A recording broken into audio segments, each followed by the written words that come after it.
This video will not be about photography. Not at all. Instead, I want to tell you a story about the most important day of my life. So if you care to listen, here we go. This landmark tower in Stockholm is nowadays closed. Nobody will be allowed to visit it ever again. But for many years it held a popular restaurant. And in this restaurant, a summer night 5 years ago, the most important 5-minute conversation in my life took place. It felt awkward for me to go there that night. I remember sitting on the bus out there with lots of other visibly nervous and anxious people. It was a speed dating event. I'd been dating for a while and I was very tired of being single and having nothing but bad dates.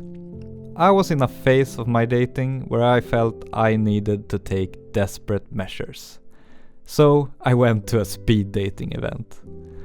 I think I crossed 4 or 5 out of the 20 girls that I had a conversation with that night. And I actually hesitated to cross your name, because you mentioned you believed in reincarnation, which was kind of a deal breaker to me at that time. But you also seemed intelligent, thoughtful, well-traveled and incredibly beautiful as the sun shone through your dark hair. So at the end of the night, when we were supposed to turn in our sheets, I finally, after some hesitation, ended up putting a cross next to your name. You were the only one that I crossed that crossed me back. When we started meeting, I found out you were very down to earth. I also felt we had a bond. We seemed so alike. My whole life I felt like this weird outcast who is different from everyone else around me. I've felt alone. I've always felt like someone who does not understand other people, and as someone who other people do not understand either. But you understood me, and I understood you. It felt like we both walked alone so far in life, feeling weird, but now that we have found each other, we could be weird together. We didn't share many interests, besides travel and walking. But our souls aligned, we had a bond. So in the first few months, we ended up traveling and walking a lot together. Just a week after we had found each other, I invited you to come with me to my cousin's wedding in Poland. And a week after that, I joined your trip to Japan. We had such a great time in Japan. We lived in the Hello Kitty apartment in Harajuku. We went to many nice places. And yeah, those were probably the best 2 weeks of my life. When we got home from Japan, I got interested in photography. Mostly because I felt I had a duty to photograph such a beautiful human being as you. I bought my first serious lens and soon my first serious camera. I was walking on clouds. And I think you were as well. 1 year after the first time we met up in that tower, we returned. On exactly the same day, at exactly the same time in the evening. Everything looked exactly the same. The light was the same, the sun was in the same position in the sky, and it shone through your hair in the same way that I remembered. We sat down at the very same table, and for a moment I relived the most magical and vivid memory of my life. We traveled to Australia, New Zealand, the Maldives. On the first day of that trip, we found out that you were pregnant.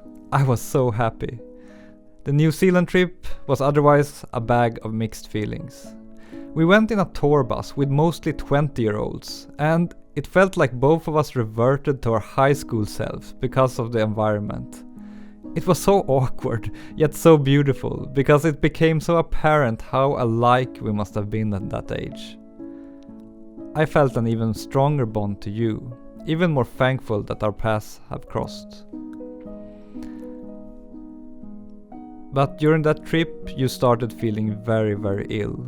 You had a very rough year during your pregnancy, with both severe nausea and back pain. For periods, you could barely walk due to all the pain. You couldn't eat due to the nausea. But we got married, in our own apartment, because you were in so much pain that you could barely walk. It was the most beautiful day. You are the only person I've met who truly understands me.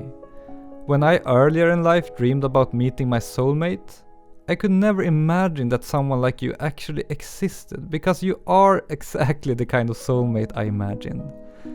And not only do you exist, I got to meet you. And you love me back. It is so unlikely yet incredible. I am so thankful that you let me be who I truly am. Not only that, you bring out even more of me. When I quit my serious, high-paying job as a company executive to work on creative projects, you didn't find it weird or crazy. You just embraced it fully. You even said you were proud of me. It's such a blessing to be unconditionally accepted and understood, for living out your true self, to never have to restrain your inner self. I had never felt that feeling before I met you. I'm thankful because you are so warm and down to earth. I'm thankful that your family is so warm and down to earth and friendly. It makes life easy. I never have to play any games with you. In 2017, Max was born. Beautiful, funny, intelligent little Max. In Max's face, I see my father, my mother, and you, Jenny.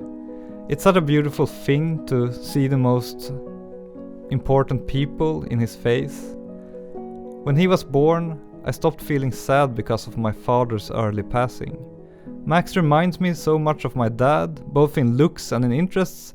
It's like Dad never really died, his life just repeats, and currently it's repeating in Max. Jenny, you are eternal youth personified. You have the joyful, curious, happy way of approaching life that signifies youth. We often laugh at how new colleagues in your workplace who don't know you often mistake you for a 20-something, like a thesis student, even though you are one of the most experienced professionals in your field. Nobody would have guessed, but today you're turning 40. We had a trip planned to Korea for your birthday, to meet your biological parents and siblings. A few weeks ago, it got pretty apparent that our trip was not going to be possible. I figured, no problem, let's go with our favorite country in Europe, Italy. That didn't happen neither, for obvious reasons. And now I can barely even take you out to a nice restaurant in our own city. But I figured one thing I can do, and that is to make this little video where I express my love and appreciation for you. I love you, Jenny. Thank you for being in my life. The last 5 years have been easily the best of my life. I am grateful for every day we have had together, every day. And I am so grateful for every new day that we get. I'm so thankful that you appeared here in my little insignificant life on earth, changing it from mediocre to an everyday joy. I love you, Jenny. Happy birthday, Jenny.